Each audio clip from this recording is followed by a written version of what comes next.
Chat, I literally predicted this. The War Between the Land and the Sea becomes one of the biggest drama launches of the year as Doctor Who spin-off starts strong for the BBC. We'll go over the figures in a moment, but the opening episode of The War Between the Land and the Sea got higher viewing figures than all of Doctor Who Season 1 and Doctor Who Season 2 with Ncuti Gatwa. Only the Christmas specials beat it. I saw this coming, and you folks laughed at me. So Doctor Who spin-off The War Between the Land and the Sea launched on BBC One this weekend with a double bill from 8:30 PM on Sunday evening. This is an article from TV Zone UK who got these figures from Broadcast. The show, created by Rusty Davis, launched with 2.8 million for its first episode, followed by 2.1 million for its second episode. These figures are higher than most regular episodes of Doctor Who in recent years, with episode 1 of The War Between rating higher than any episode in season 1 or season 2. So Space Babies got 2.6 million in regards to its overnight viewership. The Robot Revolution got 2 million. And The War Between the Land and the Sea, which honestly hasn't had that much marketing in the grand scheme of things, still managed to outperform the past 2 seasons of Doctor Who. Now, let's do some clarification here. The Space Babies and Robot Revolution figures, those do not include people who saw the episode at midnight pre-broadcast, so those however many hours before the episode dropped on the BBC iPlayer, and then it broadcasts at like 6 or 7 PM on that evening, on the Saturday evening. It doesn't include those people who watched it on the iPlayer. However, we do know that those figures were not a big substantial amount of people, about 300 to 400,000. So Space Babies, maybe technically with a few asterisks next to it, did outpace The War Between the Land and the Sea episode 1. But the Robot Revolution, absolutely no way. So The War Between the Land and the Sea, on paper, just for the overnight figures, still did manage to outpace the past 2 seasons of Doctor Who, apart from the Churchill Ruby Road Christmas special, and apart from the Joy to the World Christmas special, which is absolutely mad. These are the highest overnights that Doctor Who has had since The Giggle, but even then, that was still a special. The show has become one of, if not the biggest new drama launch of the year for the BBC based on overnight ratings only, ahead of Sally Wainwright's Riot Women, and other new titles including King and Conqueror, This City Is Ours, and Verdi.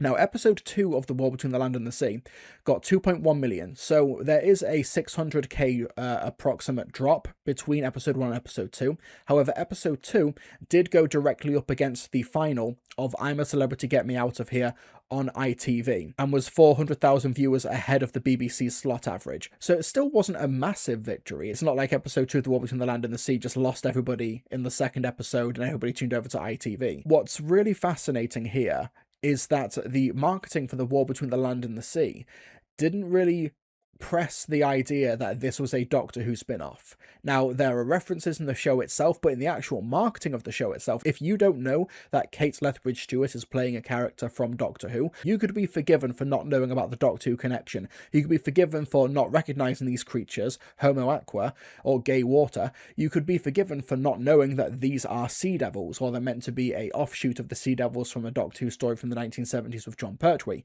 Now, they did do a bit of marketing, a bit of a push in the past couple of weeks in regards to getting people from the show on the sofas for This Morning and on BBC Breakfast. Gemma Redgrave was on This Morning and BBC Breakfast. Russell Tovey was on This Morning. You also had Giga Chad Colin McFarlane talking about prostate cancer research, because he has prostate cancer, going on BBC Breakfast and unprompted using it as an opportunity to promote The War Between the Land and the Sea. So please, GPs out there, for those of you who don't know about this, when a man is brave enough to come into your surgery, please don't turn him away. Please don't say you've got no pain, you've got no symptoms, we don't need to test you, because I have no pain, I have no symptoms, but I do have prostate cancer. If you wait for pain and symptoms, it's spread. Chiara, Colin, very good talk to you. Very important subject, so I'm glad we were able to talk. Colin, do you want to just do the rest of the programme? Yeah, because you shouldn't be just taking over. I simply just want to say, every man over the age of 45, if you're black, get a PSA test. If you're over 50, get a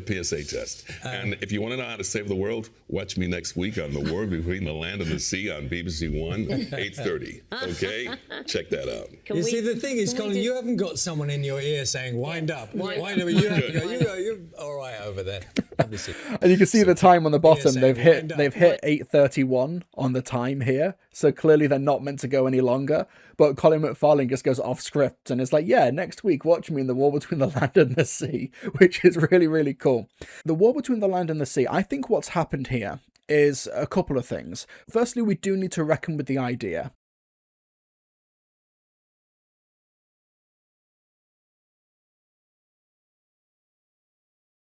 that because of Russell T Davis's unforced errors in regards to very poor creative decisions with the past 2 seasons of Doctor Who, in regards to how just generally terrible his finales were, which really, really soured audiences' taste for the show. Like, are we dealing with the idea that a show on the BBC is now more likely to get viewers if it's not Doctor Who than if it is Doctor Who? Like, is the Doctor Who connection actually holding back the brand at this point? Or as I like to call it, a Jared Leto syndrome. You know, putting Jared Leto in a film is basically guaranteed to alienate more viewers than it is to actually get them on board with a movie or a project that he's involved in. Or is it more likely that it's December, it's a decent time slot, and also it's something that has something to say? It's a piece of media and entertainment with something on its mind and actually uses the heightened sense of a sci-fi world to communicate its messaging. Also, I do think that has something happened in the chat while I've been looking away for half a second? What was the message? Ironic, isn't it? When the LGBTQs and the POCs are sidelined and not main characters, the ratings surge up. James Stott Boy, what show were you watching? It was woke as shit, and all the better for it. Anyway, fuck off. Go and deal with your mental illness elsewhere, not in this, we are not your therapists. With the War Between the Land and the Sea, the reviews were also really strong in the lead up to it. And when I talked about this on stream before when I saw Empire of Death, when I went into the comment sections of like YouTube videos and news articles and Facebook posts and stuff like that, and they were able to talk with very real clarity about how terrible the Empire of Death finale was and what went wrong, and the idea of the mystery that didn't matter and they just lied and all of that stuff. I'm reviewing it this weekend. You'll know all the issues there. But when it comes to the War Between the Land and the Sea, you go into those same comment sections and everyone's talking about how much they enjoyed it, how good it was. Word of mouth for the War Between the Land and the Sea, from what I've seen, has been really, really strong. Yeah, obviously GB News were saying that, it pushed the woke button straight away, but whatever, who cares? Like I said, it's their mental illness. They'll have to deal with that. But for the actual general audience, the casual viewer, it was well received, and I think that good word of mouth, those strong reviews, are going to push the War Between the Land and the Sea to a really strong December, early January 28-day viewing figure metric. We don't know what those final figures are going to be, but having this mini-series, 5 episodes broadcast within 3 weeks of each other, able to be festive, like viewing box sets if you want, these strong 5 episodes. Well, the first 2 episodes are strong. We need to see how, whether or not it sticks the landing. Having these 5 episodes, this one long story, whether or not the binge model that has worked for shows such as Luther, that has worked for shows such as Peter Kay's Car Share and Dracula, etc., whether or not that also works with a show like The War Between the Land and the Sea. Now, TV Zone UK compared this viewership to shows like Riot Women, King and Conqueror, This City Is Ours, and Verdi. Now, The War Between the Land and the Sea likely had a much bigger budget than those shows, especially shows like Riot Women, but I don't see how this is anything other than an unambiguous success for this. GB News based their news articles for The War Between the Land and the Sea on 2 tweets with no likes. Yeah, of course they did. Yeah, obviously. I project 3.5 million for episode 1 over 28 days. I think that's massively lowballing it. You think that between, remember, the 28 days, by the time those 28 days are up, 2 weeks, halfway through that 28-day metric, all 5 episodes will be available to view. So do you think that only another 700,000 people are going to watch episode 1 in the next few weeks? I think 3.5 million is massively lowballing it. I wouldn't be surprised if this gets to 5 million. Let's have a look. So, Doctor Who, 28 days, Space Babies. According to Google, Space Babies got 4.01 million viewers in 28 days from its 2.6 million overnight viewing figure, although its full reach, including repeats and BBC Three, pushed towards 6 million. Yeah, I wouldn't be surprised if we get closer to 5. It may not break through 5, but get close to 5. But the fact that, like I said, all of these 5 episodes are releasing within a 14-day span of each other can only help its chances. Do you think this increases the chance of Pete Matigue becoming the new showrunner? It depends on how the finale is received, but this can only help. Honestly, I think this may have solidified Pete Matigue being the next Doctor Who showrunner, in regards to how the BBC, as an institution, as a company, as a corporation, how they see it. I wouldn't be surprised at all. RTD only wrote the finale, to be fair. Didn't he only write the opener? And even then, I think he kind of co-wrote it. Get Pete Matigue out here. I know that you folks may be anti-Pete Matigue, but from the War Between the Land and the Sea, we've got some good Doctor Who on TV again. This basically means it should be a yearly thing for spin-offs. Yeah, the fact that this is able to outperform with an asterisk because of the pre-iPlayer, the pre-broadcast iPlayer drop or whatever, the fact that the War Between the Land and the Sea was able to outpace every episode that wasn't a special of the Bad Wolf era, every episode that wasn't a special for this spin-off that didn't have any sort of name recognition in the title and was very much downplayed in the marketing, I think that this shows that Doctor Who does have a future. It just might be a very unconventional future. Like, do they alternate every year, a Doctor Who season, then a spin-off, and then a Doctor Who season, then a spin-off? I don't know. This is why I was saying we are not prepared for the conversation and the discourse if the War Between the Land and the Sea ends up overachieving Doctor Who itself. It will be like if Class managed to outpace Series 9 and Series 10 of Doctor Who. Obviously, we do not live in that glorious timeline, but the fact that we are approaching that timeline here for the War Between the Land and the Sea, which is basically considered an afterthought by Disney. They're not even broadcasting it this year. It's in some indeterminate release date in early 2026. They're not even releasing it this year. It's so much of an afterthought, but it's still managed to outpace the past 2 seasons of Doctor Who. Where do we go from here? I don't know. Alternating between the main show and a spin-off every year would allow them to increase the quality of it, and it would be a similar release style that Amazon has with The Boys and Gen V. Yeah, maybe that's the way that they do it from now on. What's the likelihood that the Doctor will show up in The War Between the Land and the Sea, given that he's been mentioned twice in as many episodes? I don't know. Honestly, I don't have a clue. I'm still kind of holding out hope for Martha Jones turning up at the end. There's been clips of it getting millions of views from Americans on TikTok and X in the past day or so. Now, to be fair, Season 2 of Doctor Who also had that in its favour, especially for Lux and The Well. That didn't necessarily help it in the long run. What's the schedule for next weekend?